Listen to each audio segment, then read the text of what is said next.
around my hometown.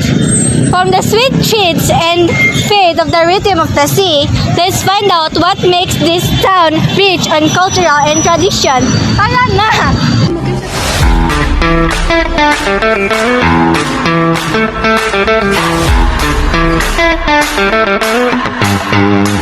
What makes Rosquillos special to Luluan?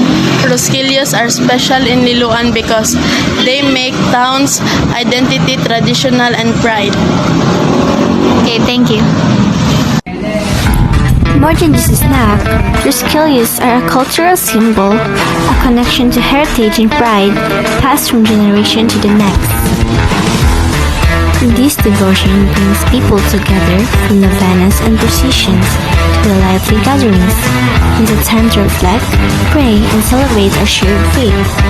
As I interview a person who sells candles, I ask her, why is San Fernando Rey important to you and to the town? And she said, San Fernando Rey helped us a lot.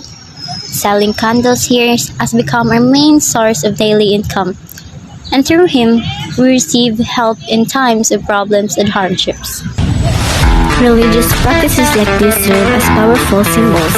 They help us integrate spiritually and socially, preserving tradition in a modern world.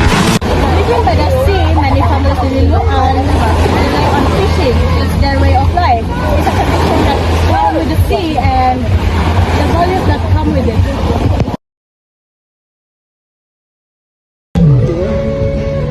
Udto yan niya, nami pangutana about sa dagat.